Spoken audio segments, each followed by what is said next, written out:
Question number 2, the Honourable Leader of the Opposition. Mr Speaker, my question is to the Prime Minister. Does he have confidence in the Minister of Finance? The Right Honourable Prime Minister. Mr Speaker, yes.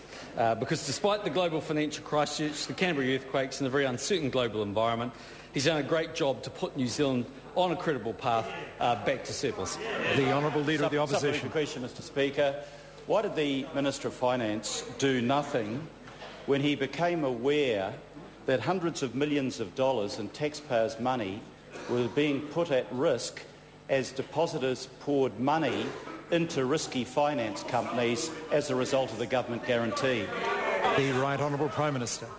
Mr Speaker, the Minister of Finance took the steps he could, but of course he was dealing with a deposit guarantee scheme that was put in place in such a rush. You see, it had to be a rush, Mr Speaker, because they had to have it ready for Helen Clark's campaign launch last 2008. The Honourable Leader of the Opposition. Mr Speaker, why... Order. Mr Speaker, is the Auditor-General wrong in her conclusion that there was a capacity through 2009 to manage that risk, but the government didn't take it, causing the loss of hundreds of millions of dollars to the New Zealand taxpayer? The Right Honourable Prime Minister. Mr Speaker, she didn't say that. The Honourable Leader of the Opposition. Mr Speaker, is the Prime Minister telling the House that the Auditor-General did not conclude that there was the capacity to manage the risk, but the government, through its agency Treasury, didn't take it? The Right Honourable Prime Minister. No, she didn't say that. The Honourable Leader of the Opposition. Mr Speaker, is this a point of order? Point of order. I seek the leave of the House to table the report of the Auditor-General where it's very clear that she did say that. Order. All members have that report, and it's already been tabled in the House. So we're not going to do that. Well, Supplementary point question. Of order, Mr Speaker. Order.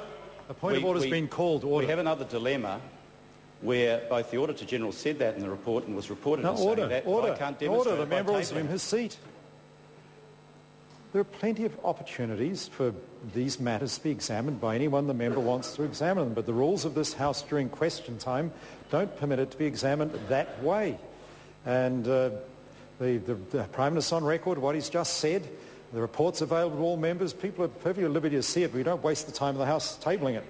When it's already tabled, the Honourable Leader of the Opposition, supplementary Speaker, question. the Prime Minister should have read it. Mr Order. Speaker, was the Minister aware of the growing liability to the taxpayer with some finance companies increasing their deposits by 1,000% because they had the government guarantee to fall back on? And why didn't the Minister do anything about that?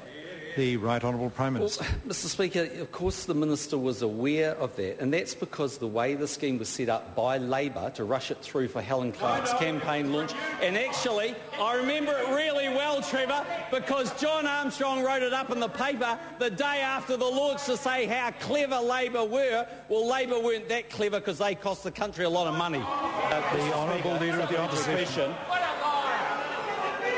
Order. Point of order, Mr Speaker, I rise to point out the comments that former Minister Mallard is shouting across the House repeatedly. It's unacceptable, and I take issue with those comments. Well, what he actually interjected, if I heard rightly, was "what a lie." I'm not sure that is point of order. I did call the Prime Minister a liar. Order. I withdraw and apologise. I thank the member. Supplementary question, the Honourable Leader of the Opposition. If the situation was as the Prime Minister pretended it was, why did he renew the scheme twice without changing it? The Right Honourable Prime Minister. Mr Speaker, we did change it, and if the member wants to give me some time, I'll pop upstairs. I'll get the John Armstrong column about how clever Labor were, how they rushed it in, and how smart they were to outfox National at the campaign launch. The Honourable Leader of the Opposition. Speaker. Order. Order, I've Speaker. Order.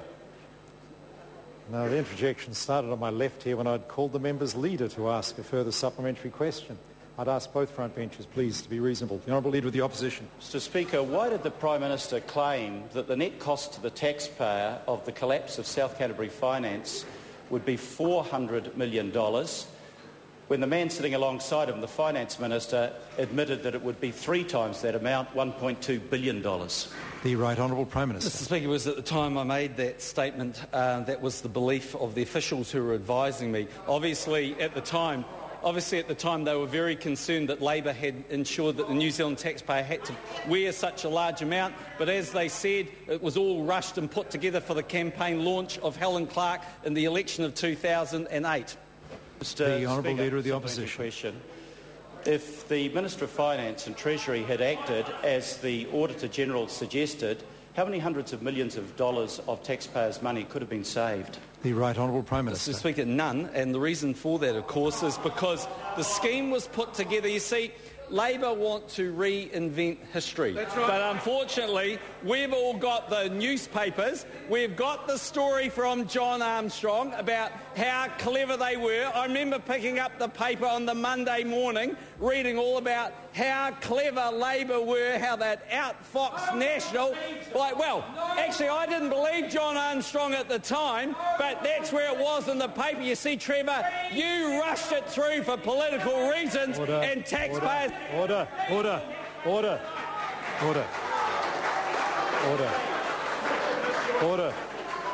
No. I just ask both front benches to take a deep breath. Order. Both members will cease immediately.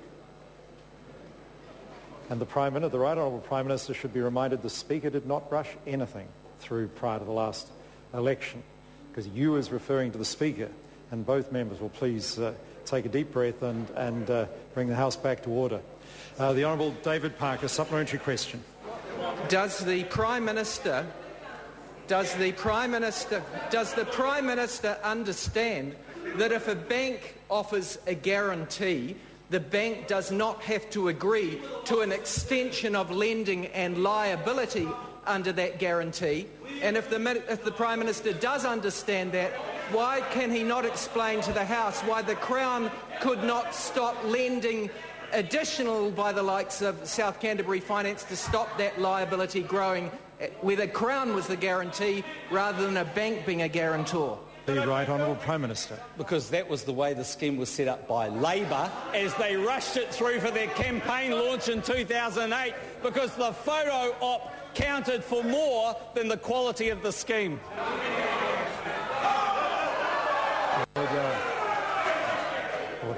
Order.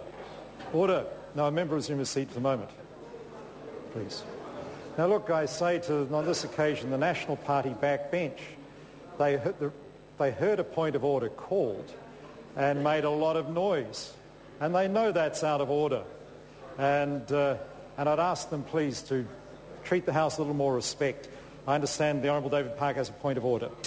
My point of order, sir, is that the Prime Minister did not address the germane point of that question, which was, could the liability have been stopped growing just as any bank could? Order.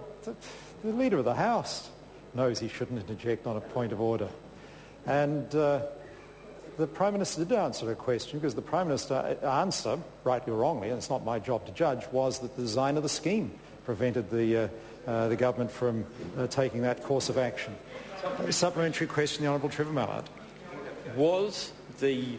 Did the design of the scheme provide 2 opportunities for the government to cease the liability to South Canterbury Finance? And if so, why didn't the government take them?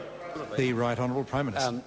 Mr Speaker, yes, at the time it would have been always possible to toss someone out of the scheme. That would have caused the immediate collapse. The Honourable Leader of the Opposition. Mr Speaker. Order. I want to hear this question. The Honourable Leader of the Opposition. Given the Prime Minister's earlier denial that the Auditor-General had said there was capacity to manage the risk, does he deny this direct quote from the Auditor-General, there was still some capacity to manage the risk within the government's policy settings? The Minister's government failed to use that capacity. The Right Honourable Prime Minister. Mr Speaker, I agree with that, but that's not what the member said. The member got up and said in his question, you should check his Hansard, that our actions had cost hundreds of millions of dollars. That's not right. Question number... Order. Order. Order. I say to members, I cannot hear. Is this a supplementary question? Supplementary question, the Honourable David Cunliffe. To the Prime Minister. Order. To the Prime Minister. Does he disagree that the following is a quote from the Auditor-General's report? And if he does disagree, can he tell us why he thinks this might be the fault of the previous government? And I quote, "The crisis response plan that was written in late 2009 should have been prepared before the first financial institution failed in March 2009. We found no evidence of formal senior management oversight, such as a steering committee to provide senior strategic direction and to ensure that all aspects of the scheme's implementation were addressed, all matters that were the responsibility of his government. No reaction, no crisis response plan over a year after the scheme was introduced." Can he deny those quotes? The Right Honourable Prime Minister. No, yeah, and of the four, you're doing the best so far, but I'm sure there'll be more. There'll be more to come by the time we're finished. So it's a little bit like the All Black backline. There's lots of options with Dan Carter, but there's no Dan Carter right at the moment. Mr. Speaker. So, Mr. Speaker, the answer is the Minister of Finance has said that Treasury could have done one or two things better, but let's go back and understand the history. Labor put together the scheme. Labor rushed the scheme for Helen Clark's speech. Labor said to the finance companies, "You are in," because if you weren't in, they would have all gone broke, and hadn't done all that. Labor had to go in, we had to go in, backfill everything. Mr. Speaker, the facts of life are that for political reasons, Labor decided to do something at their campaign launch, and they're now trying to rewrite history. And I suggest that what Trevor Mallard does when he leaves the House is go and get a copy of the New Zealand Herald, read what John Armstrong said, and realise that he is starring front and centre stage. Question number 3, Kevin Haig.